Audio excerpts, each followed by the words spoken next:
Today on Play and Display, we are going to be reviewing one of my favorite, most anticipated action figures of this year, and that is ROM the Spaceknight from Marvel Legends. In 1979, Parker Brothers, who are mostly known for making their board games, decided to release an action figure. That was ROM, and ROM was huge too. We're talking like 13 inches tall. This guy was massive. So he was battery powered, I believe, by a 9-volt battery, and he was somewhat popular, but Parker Brothers decided to partner with Marvel Comics, and this is before G.I. Joe, and this is before a lot of the other big 80s toy lines that benefited from having a Marvel Comics, like Transformers. Now Marvel did what it did best, and that's creating lore for this action figure. In fact, it actually outlived the action figure lineup though. It ran from December of 1979 all the way to February of 86. Now come think about it, that's 75 issues. That is a great comic book run for an action figure.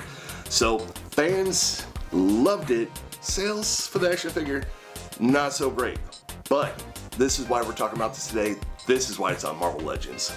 Now Hasbro did a great job with the packaging. It has that retro card back feel to it, which I really love. And you know what the figure looks like, you know what accessories look like, and everything like that. It makes me making a decision about getting the figure a lot better though. On the back you have all the other figures in the lineup. Love the comic book, that the little tiny comic book they put in there.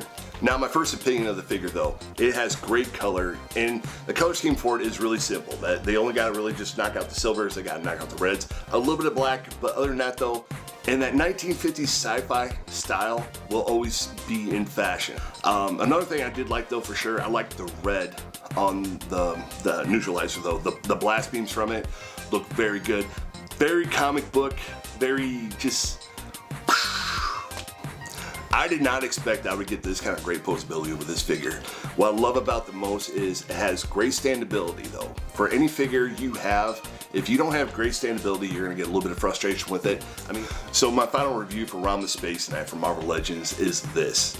The detail on it is top notch. I didn't really find a whole lot of blemishes on this action figure. The colors he used were great. It looked like the comic book, and that's what I wanted though. The original figure looks really out of place. It's very lanky, and it just, the dimensions of it never really matched the comic book. But I understand the figure came first, the comic books took second. I don't remember the figure. I've never seen one before in real life, but I do remember the comic book, and the comic book was how I remember ROM, and they made him look like that. So big marks on that one. I would have to give that a 9 out of 10 for detail, and yeah, I'm sticking with that. Like I mentioned before with the posability, I have to give this one high marks. Right out of the package, this thing displays amazing. If you want to do any minor adjustments to it, it does it, and it sticks to it though. So happy about that though. With that being said, I gotta give this one easily a 9.5 out of 10. And for posability for action figures, that's one of the highest ratings I've ever given on this channel.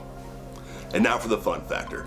ROM has a cult following though, and the problem is with the cult following, not everybody knows who he is, but the people who know him really appreciate him. I'm somewhere in between the cult and not knowing who he is. I remember him a lot from the comic books when I was a kid, but for the most part though, this figure I've been waiting for a long time. When I found out his release, I wanted to get it. But if you are not a fan of ROM, or if you don't even know who he is, for the fun factor for this action figure, it does have that 1950s sci-fi look, and that will kind of go into like if that theme is for you. All in all though, with everything, with the posability and just the overall look of the character though, the fun factor is up there though, and I gotta give it a solid 9 out of 10. And that is it today for the review. Thank you guys so much for tuning in. As always, feel free to like, comment, and subscribe. I'll always get back to your comments though. Until then guys, play it loud, display it proud.